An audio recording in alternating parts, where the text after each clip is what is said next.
Well, folks, we've been sitting back and we've been watching these ICE raids, and we've been watching kids zip tied. We've been watching people thrown to the ground. And a lot of times when you see these type of raids, they look like they're being carried out by the Three Stooges. There's been some that has just been such a cluster fuck that you sit back and say to yourself, how is this even real life? Well, it's real life because Trump is a criminal who surrounded himself with a criminal regime. And he is okay with having criminals be part of ICE. And yeah, I actually said that out loud, and I'm going to read you an article here from NBC. Before I do, I just want to thank y'all so much for helping me to build this platform. If you haven't already, be sure and hit that subscribe button as we cruise toward 1 million subscribers. I truly do appreciate all of you. And it doesn't cost anything to do so. So go ahead and hit that button and just know that I truly do appreciate all of you for helping me to build this platform. Y'all mean the world to me. So this is crazy, folks, that we're here. It's crazy that this is actually happening in 2025. But according to this article from NBC, some new ICE recruits have shown up to training without full vetting. The recruits have had criminal backgrounds, or they failed drug tests, or were unable to meet physical or academic standards, raising concern about the agency's push to hire immigration officers, sources told NBC. Now, before I continue to read this article, I would just like to ask you, have you ever been able to go in for a job interview and get hired and your criminal background just got right past them? Have you ever been able to get hired after failing a drug test? Have you ever been able to get hired even though you didn't meet the requirements? That doesn't happen anywhere else, but it does in Donald Trump's world. And so let's read this article here together. So ICE has placed new recruits into its training program before they have completed the agency's vetting process, an unusual sequence of events as it rushes to hire federal immigration officers to carry out Donald Trump's mass deportation policy. Well, it's not actually unusual when you consider that Donald Trump pardons criminals. So he's going to have no problem with any of this because he has absolutely no problem with pardoning violent criminals and putting them right back out on the street. So ICE officials only later discovered that some of the recruits had failed their drug testing, have disqualifying criminal backgrounds, or don't meet the physical or academic requirements to serve, the sources said. Staff members at ICE's training academy in Brunswick, Georgia, recently discovered one recruit who had previously been charged with strong armed robbery and battery stemming from a domestic violence incident, the current DHS official said.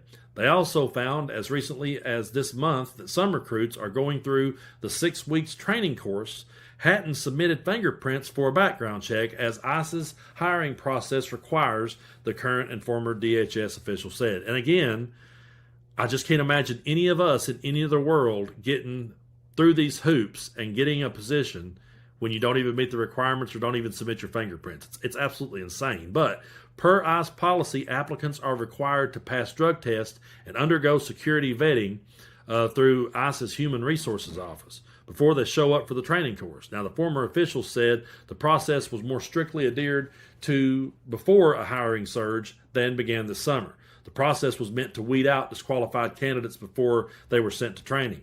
Since the surge began, ICE has dismissed more than 200 new recruits while they were in training for falling short of its hiring requirements.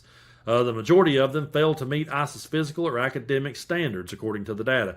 I just imagine the main reason this is happening is because so many people who were there on January 6th or were sitting on the couch cheering on the people on January 6th and said, oh boy, let's become ICE agents.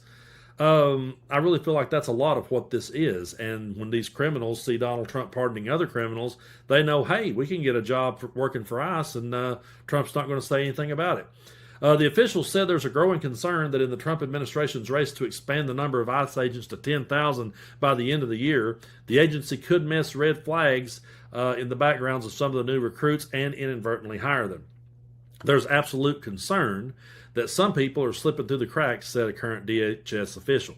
The official said many of the issues have been flagged during training surface only because the recruits admitted that they didn't submit to fingerprinting or drug testing before they arrived.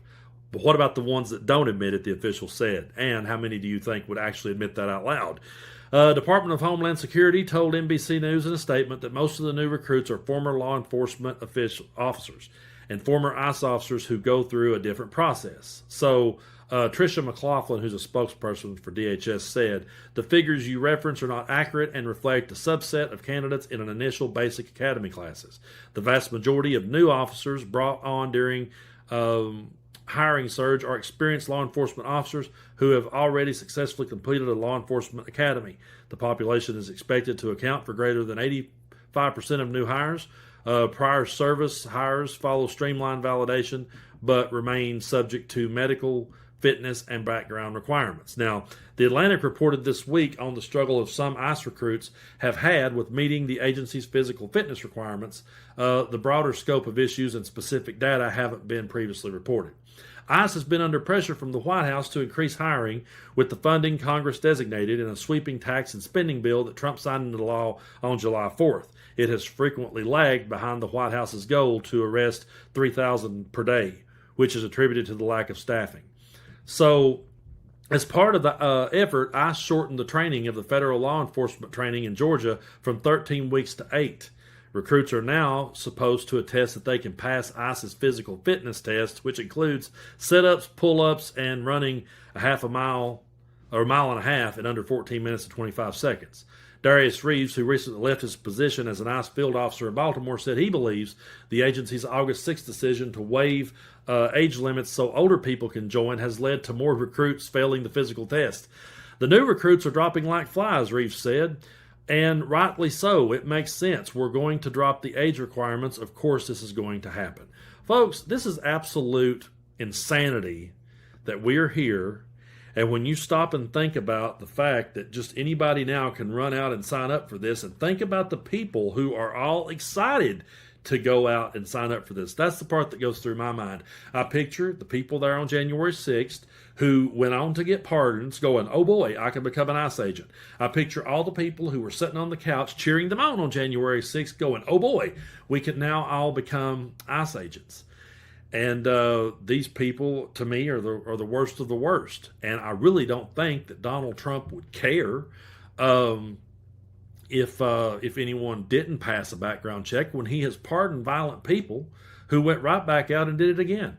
And recently, when he was asked about one of the people he pardoned is now threatened Hakeem Jeffries, Trump literally just shrugged. He just shrugged like, "I don't care," and just went on to talk about Jay Jones and change the subject. These people never accept any accountability or responsibility. But do you really trust ICE? Does anybody out there trust them other than MAGA? They're the only ones that's sitting back cheering this madness on. And they wouldn't be if the roles were reversed. And I know we can do the whataboutisms all day, but I'm just sitting here telling you that if this was a Democratic president and people like us were showing up to become agents and we were just going out there and throwing the Tim Pools of the world to the ground, I mean, that dude's still crying about getting slapped in the head years ago. So I can't imagine what he would be saying if that was happening to them today. But they're all for it because, folks, this is their goal, and this has been their goal. And they are going to use Donald Trump as their useful idiot to get everything they want to get accomplished, and they will surround themselves with useful idiots. They don't care if they're criminals, as long as they're loyal to Donald Trump. And the party that used to be about pulling yourself up by your bootstraps and taking personal responsibility takes none these days. They take absolutely zero, and it's disgusting. But we have to continue to set and call it out, and I really hope that whenever Democrats can get back in charge and we get a Democratic president, I would love to see ICE abolished, and I would love to see every one of these people put behind bars, because you can't allow criminals to become law enforcement officers. We've already got a criminal for a president surrounded by a criminal regime, and it's just going to trickle all the way down, and these people are going to be there to do his bidding, and it's bullshit. It truly is. But I do appreciate y'all so much for sticking with me here on the channel. We've built a great platform here, and I appreciate y'all so much for your support and for reaching out to check on me. And I know we're definitely in uncertain times, but I always say we'll keep putting the work in, we'll keep calling it out, and we will weather this storm.